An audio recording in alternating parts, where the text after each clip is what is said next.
I first heard your music when Laxity reposted it. Oh, yeah. Okay. And I was like, dude, this guy's dope. And then I probably contacted you first, I think. Mm-hmm. I definitely followed you first. And I wanted to do a collab with you forever, but it just never happened. And then, we finally did it. Oh, yeah. And that brings me to another super important point. Like, I almost forgot about that, but we tried to collab super early, but we didn't have any ideas. And that's also super important. Like don't collab just to collab. Like the time wasn't right then and there, and then like we got back with it. I don't know, like that's also super important, not to be like, oh shit, we have to just shit out something right now because you have a lot of followers and I want to ride that. Like, yeah, that's so true. I mean, the follower thing and the numbers kind of get to me, did at least. Not as much now, but I've definitely done that before. Like, ask for collabs just for the numbers. Of course. And those never turn out great, in my opinion. Not only do they not turn out great, like you almost get into this auto-destructive and depressive state because you end up sending like 20 emails to people not responding because you have a low following and, like, let's face it, you're not that good yet, you know? Yeah, exactly. But like, what should the priority be? With the collab, should it be like, because I wrote, like, what I wrote over here is the exposure of the track should be the number one priority. Like, the dude with the most followers should upload the track. Like, what are your views on that? Yeah, well, I don't like having a bunch of collabs on my page. I like having originals on there. So many times I've said no to posting on my page when I have the most followers.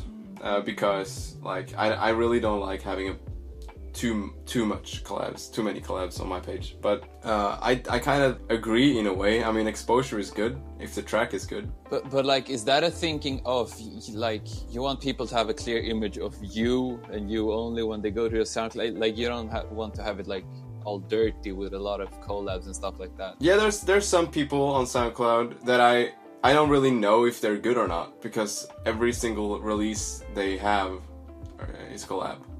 Right. Not naming any names, of course, but it's just like there's some out there that have just 1,000 collabs, and I can't even find an original, so I can't really tell what their sound is, you know? Man, I feel like I'm on a steady train going towards that myself. The collab train? Yeah, like, I don't know, I don't want to be that guy that you're talking of right now. Like, I really, like, because everyone tells me, like, you don't have a specific sound, blah, blah, blah, blah, blah. Like, can you collab too much? Like, what's important? Is it more important to have your own signature sound, or? Well, from a branding perspective, I think developing your sound should be number one priority. And then, you know, collabs should be a way to connect with people and to, you know, of course, to develop your sound more, because you learn a lot from collabs, usually. But yeah, I mean,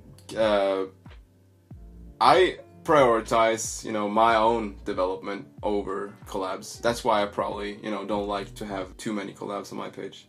Right. But did you feel you learned anything when, like, right now, like, you released, like, I don't know, maybe 8 collabs in like a month? Like something crazy like that. Obviously those have piled up for some time, I can imagine. Yeah, from like 5 months. Yeah.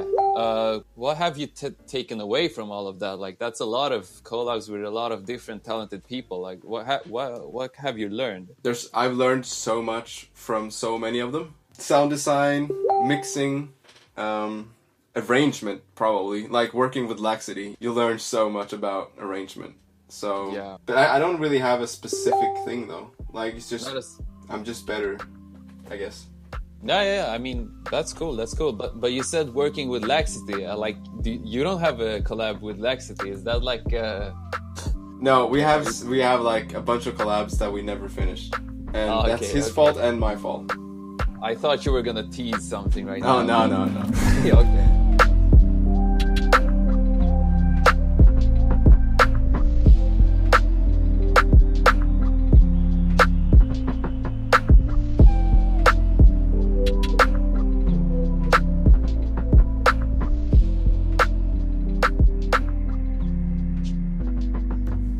let me guess. He lost the project file. No, it's just never happened, you know? And the same with me. I mean, he sent back something and then I never finished it for some reason. It was just, I couldn't. It was too difficult. I guess for anyone listening, that's also important, right? Like, it's important to be able to let go. Maybe. Yeah, that's very important. But there's some people that just won't let you go.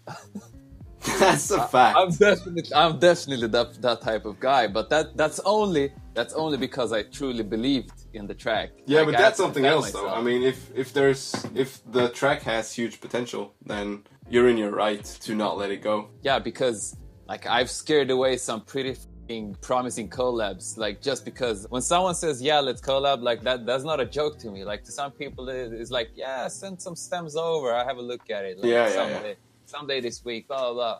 But to be honest, the collab with you was one of the most rewarding because we actually talked to each other and we agreed on the final product. That's rare to me. There's always something that I feel is off or that I need to change when the release comes, you know? That's great. I didn't even think of that, and you're totally right. Like with you, that was the first time I actually talked to another producer, like about a track. It was so crazy. Like everyone needs to do that. I've done that with Adam Tell right now. Yeah. And like everything was like confused in the messenger, like the Facebook chat, because it's just like that with text. But when we talk about it, you can like, he actually sang some stuff to me over Skype. Like that's so true, man. Good. I'm glad you brought that up. That's true. Yeah, because that's what, like, when I started collabing with people, that's one of my demands, that we have one Skype call at least so we can talk about the track. Because I can't stand text. Because I don't understand, you know, the emotions or whatever. I mean, it's just, I don't know if you're into it at all over text. No, like Adam, he has like some I guess some musical like theoretic background or something, but I don't have that. So him just singing and like showing me where and when, that just made the whole difference to me. And one Skype call resolved everything. Like right now we're almost done. Like, yeah, it's insane how much that can do. That's a great tip. Are you a guy that likes working towards a fixed date that is like pretty close? I find out that about myself that I work really efficiently under pressure. Like I can make some dope tracks with a deadline, but I'll always like stress out so hard and almost get sick, you know, stressing. So I hate deadlines, but I perform decent. That's great. Yeah. I'm exactly the same. Like we kind of used that when we were working together, because you were like, okay, you have this weekend to do that, and then just send me. Yeah. And then you had like one weekend, and we kept it like tight, you know, while the track is feeling fresh. I think that's also super important. But yeah. But one thing though, like before I forget, because we did one thing when we collabed that did not work. Oh yeah, the live feed. The screen share. That did not work for me. I crumbled. Dude. Yeah, don't do that. No, I was so happy. Like I was so happy it wasn't me. Like I could feel you like trembling, you know, on the other side. Yeah. Oh god. Horrible. Yeah.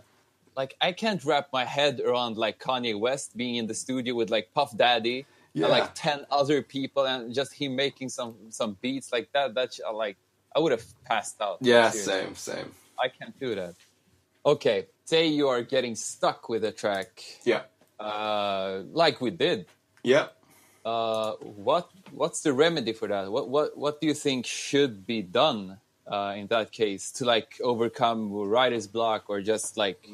My tip for writer's block and overcoming like a huge a block would be to do something completely different from what you've done before. Because when I produce, I have my go-to things. Like I have my go-to snares and kicks and go-to sound design and arrangement, and just, you know, step outside that box and just try something completely different. Like make a house track or something. Right. If you don't make house, if you're you know, you make chill stuff like me, just make something. A trap beat, for example. That kind of works for me. Just to make something completely different.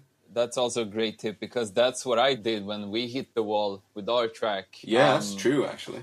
I just threw some not retarded, but like some pretty stupid vocals, and it took like a lot of chops, and I still think it sounds kind of weird, like in a good way, but it's like, it's not something I usually hear, you know? Yeah, to be honest, when you sent back that track, I realized how good you are. Oh, Jesus. Don't say that. Oh.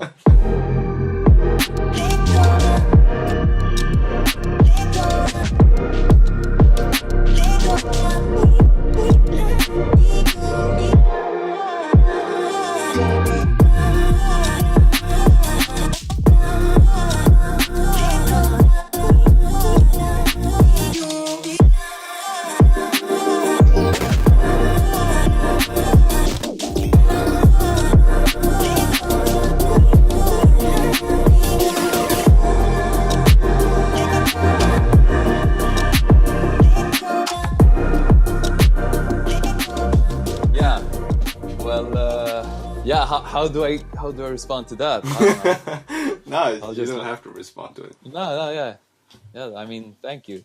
But yeah, I mean, that was a perfect example what you did there, because like I wanted to make something future bass type stuff with the drop, and I just couldn't get it to work. And then you made like that hard respace and the vocals, and it all just worked. And I would have never thought of that. So you kind of you saved the track with just going out of the box. It's about teamwork. Like, you two are a team as soon as you collab, or 3 or 4 guys. I don't know. Like, the bunch of you are a team. Yeah. And should the question pop up, like who did the most work? Who did this? Who did that? It's always 50%. Like, that's just my. I agree. That's just my philosophy, because like, it's the same with this track. Like, when I sent you that track, like, I had no fucking idea what I wanted to do, and you kept pointing me in like different directions. And as soon as you added that when you did that Hanz type beat over it, I was like, yep, this is it. It just needs like that extra element, and then that was it. Like, you know what I'm saying? Like, it's always 50%. Yeah, I agree. But there's been times where I've like added a lead to a collab, and that's it. And I'm supposed to front as if this is my work. And I find that super hard. Like, do you do? Yeah. And there's been a few collabs that I've just added like a melody to a bridge or whatever, or just made a bridge or an intro, and it's like a collab. And to me, that kind of feels weird, you know? I totally get that, and you also feel like, because you have more followers, like, you're expected to be like people are gonna think that you did the most. Yeah, exactly. Right? And you feel weird about that. I really do feel weird about that. Like, I'm cheating the guy that I'm working with.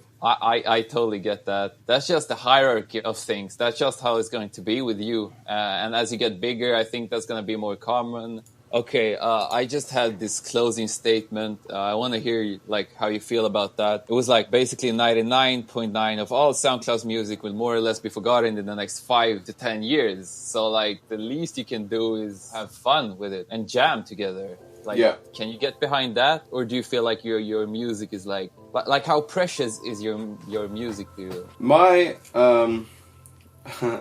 well, I'm that kind of guy that like, I don't really like my music. When I listen to it, I cringe. So really, yeah, but that's just because, you know, I'm nerve-wracked. But like when my track Monday hit 100,000 plays, that changed my look on things.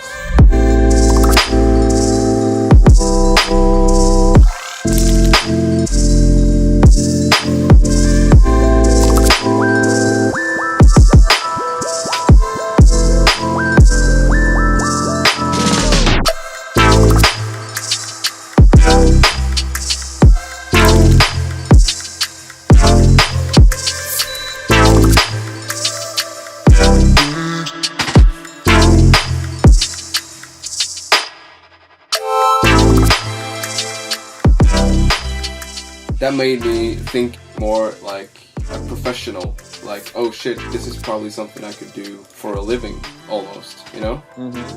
And so I agree with the have fun and don't stress too much and that stuff. But at the same time, like there's an industry and there's money to be made. I know I'm kind of torn. You know? The thing is, when I said, like, I didn't say don't stress because I'm totally against being chill. Like, that's not at all what I meant. What I meant was because I don't want to mean like, oh, Hans, you're like pushing it way too hard. Like, chill, man, make some fun meme beats. Like, that's not what I mean. I mean, just like, like, don't be uptight. Like, if opportunities turn up, take them. Connect with as many people as you can.